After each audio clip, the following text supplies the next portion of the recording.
તો ખેડાના કઠલાલની દીકરીના રબારી સમાજમાં પ્રેમ લગ્નનો મામલો સામે આવ્યો ત્યારે બીજો મામલો પટેલ સમાજની દીકરીનો આવ્યો છે અને હવે માંગ કરવામાં આવી કે દીકરીને પરત મોકલવામાં આવે। 16 માર્ચે પટેલની જે દીકરી છે તેના પરિવારની સાથે મુલાકાત કરશે। પાટીદાર નેતા વરુણ પટેલે ટ્વીટ કરીને જાણકારી આપી કે પરિવારની સાથે મુલાકાત કરીને દીકરીને પરત લાવવાના પ્રયાસો કરીશું। પટેલ પરિવારની દીકરીની માતાએ મીડિયામાં માહિતી આપી હતી।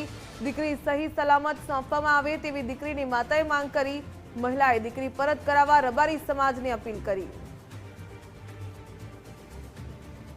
તો કિંજલ રબારી જે ચૌધરી સમાજમાં લગ્ન કર્યા હતા, સમગ્ર મામલો ચર્ચાયો સોશિયલ મીડિયામાં, વિડીયો વાયરલ કરવામાં આવ્યા, ત્યારબાદ સમાધાન થઈ ગયું અને કિંજલ રબારી પોતાના ઘરે પરત ફરી।